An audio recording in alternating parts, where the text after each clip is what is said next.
Karibu Moshi, mji uliojaa fursa, ndoto mpya katika jukwaa la wadau wa maendeleo Kilimanjaro 2025. Taasisi mbalimbali zimekusanyika kuonyesha mchango wao katika ustawi wa jamii. Miongoni mwao ni mamlaka ya usimamizi wa bima TIRA kanda ya kaskazini, ikiwa na lengo moja tu, kuelimisha jamii juu ya umuhimu wa bima katika maisha ya kila siku.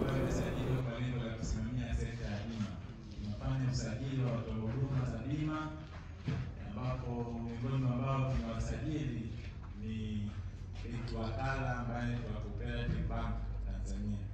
Kwa tunasajili na kwa huduma wengine ambao ni kampuni za bima. Tumefika hapa kwa lengo la kutoa elimu ya bima na pia kuwashirikisha fursa ambazo zinapatikana kwenye sekta ya bima. Fursa mojawapo ni wao kujisajili kama wakala wa bima. Vyama vya ushirika vinaweza kutumia fursa hiyo wakajipatia kipato kwa ile premium ambayo wanakusanya kutoka kwenye biashara ya bima. Karibu sana kwenye banda letu. Ndio. Na pia tuko hapo kwa siku zote hizi za maonyesho haya kwa ajili ya kutoa elimu na kujibu maswali mbalimbali ambayo yatakuwa yanahitaji ufafanuzi. Karibu sana. Basi narudia maneno yangu ambayo nimeambia watu wa UMAP. Wale ni private sector, nyinyi ni government.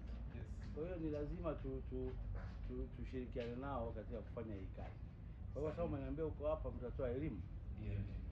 Tuwaeleze vizuri viongozi wa vyama vya ushirika ili wajue maana yake kubwa ni nini. Haya, kila laheri, hongereni bwana. Kwa jina naitwa Bahati Ogola, ni meneja wa TIRA kanda ya kaskazini. Kanda ya kaskazini inaonyesha mikoa mitatu: Arusha, Kilimanjaro na Tanga. Imetaja TIRA. TIRA ni mamlaka ya usimamizi wa bima Tanzania. Hii ni taasisi ya serikali ambayo iliundwa kwa mujibu wa cha 5 cha sheria ya bima sura ya 94 kwa ajili ya kulinda haki za walaji wa bima na kusimamia sekta ya bima. Leo tarehe 26 mwezi wa 5 hapa wilayani Moshi kwenye jukwaa hili la maendeleo ya vyama vya ushirika linalofanyika hapa kwa siku mbili. Tumefika hapa kushirikisha wenzetu hawa ambao ni vyama vya ushirika kuhusu fursa ambazo zipo kwenye sekta ya bima, ambapo wao wanaweza kuchangamkia fursa kwenye maeneo mazuri. Wanaweza wakakata bima kwa ajili ya kulinda au kukinga shughuli zao dhidi ya majanga mbalimbali.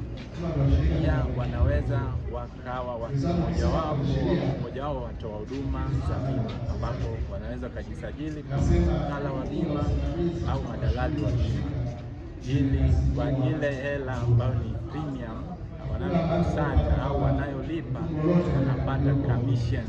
Kwa hiyo wanapata ujira. Kwa ile imekuwa na manufaa kwao kama vyama. Fika hapa tutashiriki kwa siku zote hizi mbili. Banda letu kwa tunakaribisha sana, na wanahitaji kupata maelezo zaidi wafike kwenye banda letu ili tuweze kupata elimu zaidi. Labda faida shughuli zao. Asante sana kwa swali hili. Tunachofanya kama wasimamizi wa bima kwamba tunayo orodha ya kampuni za bima. Bima ziko kwenye makundi makuu mawili: na bima zile za maisha na bima zisizokuwa za maisha. Kwa chama cha ushirika inategemea anahitaji bima. Kama anahitaji bima za kilimo, ina maana tutawashauri waende kwa kampuni zile ambazo zinatoa bima za kilimo, ambazo kampuni hizi zipo kwenye hili kundi ambalo ni bima zisizokuwa za maisha au bima za kawaida. Kwa hapa sio kampuni zote pia ambazo ni za bima za kawaida zinatoa bima za kilimo. Zipo kampuni kadhaa ambazo majina yao naweza kutaja kwa uchache.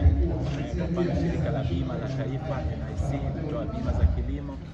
Wanaweza wakachangamkia fursa hizi, wakafika pale wakapata huduma hizi za bima, na hatimaye wakapata uhakika kwamba hawatadhurika ikitokea janga.